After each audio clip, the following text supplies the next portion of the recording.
Hindi pwedeng umalis ang sinuman sa lugar na ito nang walang bitbit na pasalubong. Para sa mga fashionistas, nandyan ang iba't ibang accessories at henna tattoos na nababagay sa inyong katawan.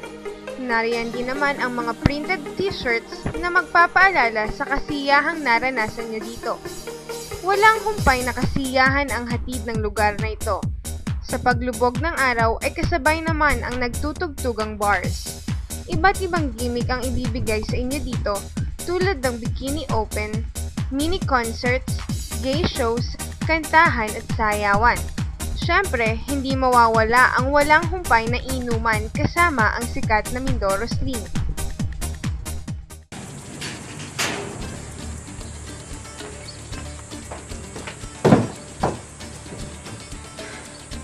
Mga kaibigan, matapos po ng 2 oras na biyahe mula Puerto Galera, eto na po ako, gabi na. Nagdala po ako sa tahanan ko muli at kailangan ko na pong magpahinga. Talaga namang pagod ang inabot ko sa biyahe na yun. Pero syempre, masaya naman. Oh! Rengo, banana chips. Wow! Thank you! Mga kaibigan, ito po si Ate Neng, ang pinsan ko. At dahil may dala siyang Janet banana chips. Ito galing? Sa Pinamalayan. Masarap yan.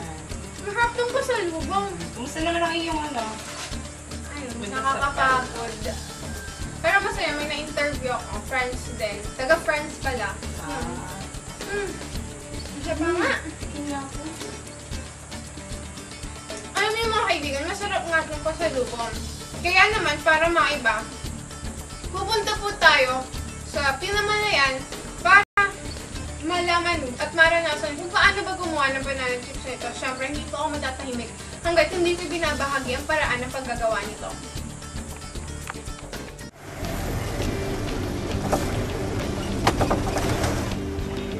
Mga kaibigan, nandito po ako sa bayang Pinamalayan kung saan nandito ang paggawaan ng Janet banana chips. Sisilipin po natin kung paano mga ito ginagawa. Mga kaibigan, andito na po ako sa bahay ni Mr. Johnny Santos kung saan narito rin ang paggawaan ng kanyang banana chips. Mamaya po ay susubukan ko ang mga paraan ng paggawa ng kanyang banana chips. Ito yung unang proseso ng paggawa ng banana chips, ang pagtatalo ng mga hilaw na saging. Kailangan sanay ang gumagawa nito dahil bukod sa matigas ang balat ng hilaw na saging ay napakadakta nito. Ang pangalawang hakbang po ay ang paghihiwa ng mga tinalubang saging.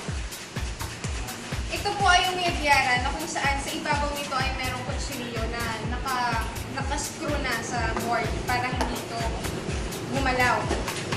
Kailangan ng pag-iingat sa pag-iyadyad dahil masyado pong matalas yung kutsilyo. Baka mahiwa ang inyong mga kamay.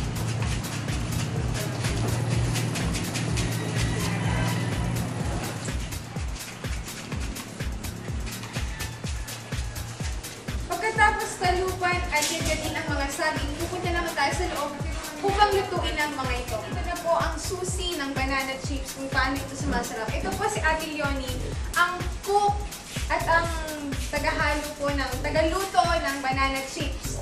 So, ang una po ay pakukuluan muna, painitin muna yung mantika, tapos saka pa lang ilalagay ang mga saging. Sabi ni Ate Leonie, dahan-dahan daw kasi umaawas yung mantika. Asukal. Pag nailagay na lahat ng saging, banana flavor, kailangan din.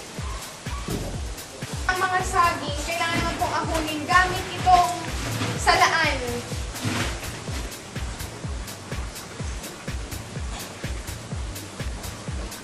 Actually po, ganito po kalaki dapat. Kaya lang, kumpara sa akin, hindi naman po magaling at sanay dito. Ito na lang po maliit ang gagamitin ko para mas safe. Baka mas marami po kasi yung matapon kaysa makuha ko.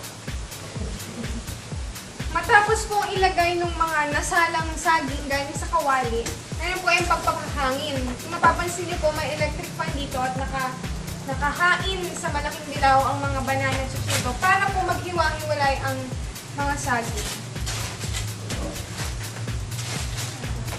Kailangan hinahalo para yung ilalim lumalamig at nahahanginan. Kapag naghiwa-hiwalay na ang ready na siyang ilagay doon sa container. Dadalhin ko na po doon. At dito,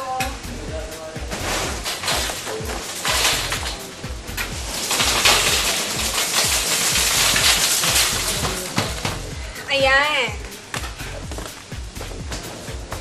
Ito po ay ready na for packaging. May pansalok. Ito.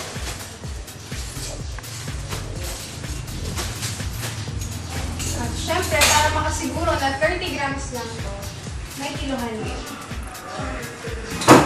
Labis.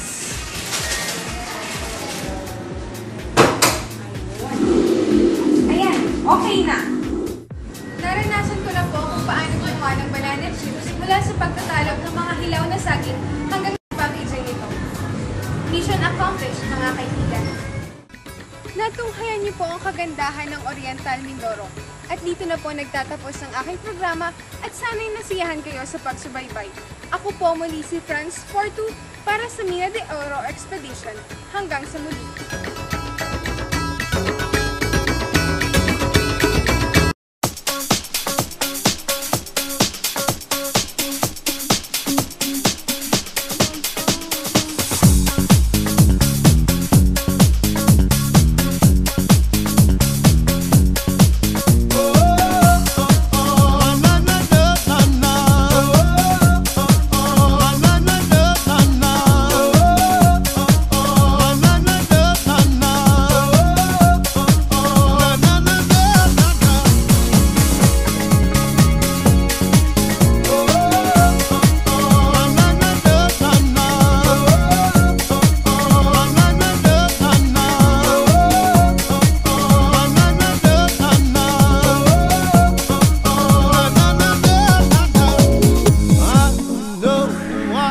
Want to be